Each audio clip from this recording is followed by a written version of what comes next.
Hello everyone, I am Shada from SHADAT'S.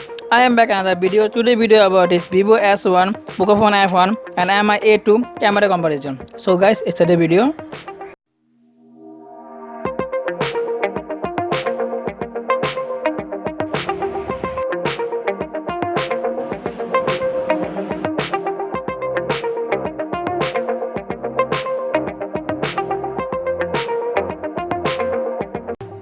Vivo S1 triple camera phone. First one 16 megapixel wide 1.8 aperture and second 8 megapixel ultra wide 2.2 aperture and third 2 megapixel depth sensor with 2.4 aperture.